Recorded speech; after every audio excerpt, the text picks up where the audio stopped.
From Keene in the Shire, the Liberty Media capital of the world, this is Daryl W. Perry, host of FPP Radio News for Tuesday, March 8th, 2016. Silver is trading at $15.62 per ounce. Gold is valued at $1,275 per ounce. And according to BitcoinAverage.com, the average price of Bitcoin is $414.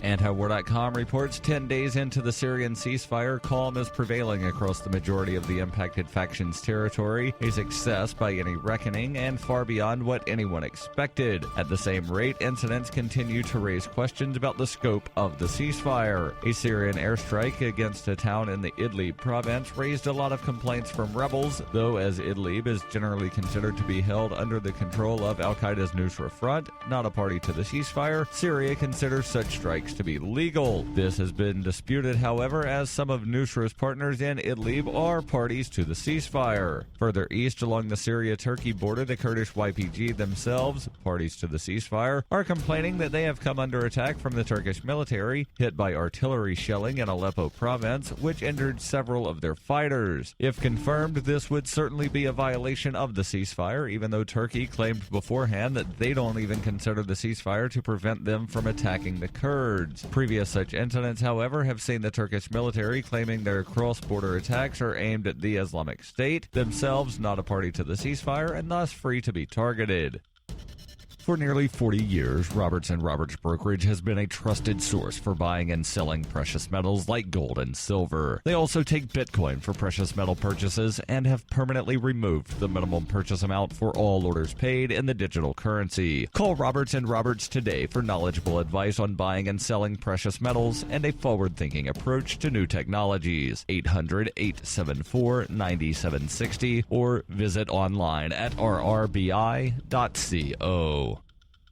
UPI reports, as expected, the U.S. Department of Justice on Monday appealed a New York judge's ruling from last week that permitted tech giant Apple to avoid helping federal authorities unlock a smartphone belonging to a suspected drug dealer. Justice officials filed a brief on Monday to renew the case in federal court in Brooklyn. Prosecutors are seeking to overturn the ruling made last week by Magistrate Judge James Orenstein, who said Apple is not legally obligated to help unlock the accused drug dealer's iPhone so government investigators can access its data. Apple, which praised last week's ruling, responded Monday by saying the government is seeking action that is unconstitutional. The company said Judge Orenstein ruled the FBI's request would thoroughly undermine fundamental principles of the Constitution, and we agree. We share the judge's concern that misuse of the All Writs Act would start us down a slippery slope that threatens everyone's safety and privacy. Prosecutors, though, said in Monday's brief that Apple only decided to fight the government's request once Judge Orenstein showed a reluctance to issue a warrant on behalf of the government. The FBI is looking for a way around an iPhone security feature that resets the phone and erases all data contained on the device if an incorrect passcode is entered too many times.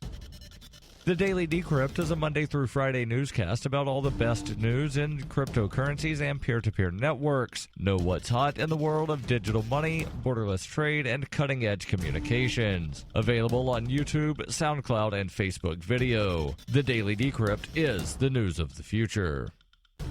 Reuters reports a group of parents and their children in Flint, Michigan filed a class action lawsuit on Monday alleging that gross negligence by Michigan Governor Rick Snyder and others caused the city's drinking water to become contaminated with lead. The lawsuit was filed in Detroit federal court and seeks damages for a proposed class of tens of thousands of Flint residents and property owners who have suffered physical or economic injuries. The named plaintiffs are 7 residents and their 17 children who lawyers say have heightened lead levels. The slow response from the state to the water crisis drew sharp rebukes from Democratic presidential candidates Bernie Sanders and Hillary Clinton on Sunday. Both called for Snyder's resignation. A spokesman has said the Republican governor has no intentions of stepping down. Flint was under the control of a state-appointed emergency manager when it switched its water source in April 2014 to the Flint River from Lake Huron. The more corrosive river water caused lead to leach from the city pipes and into the drinking water. The city switched back last October after tests found high levels of lead in blood samples taken from children, but the drinking water has not returned fully to normal. Flint began replacing lead pipes running to homes on Friday.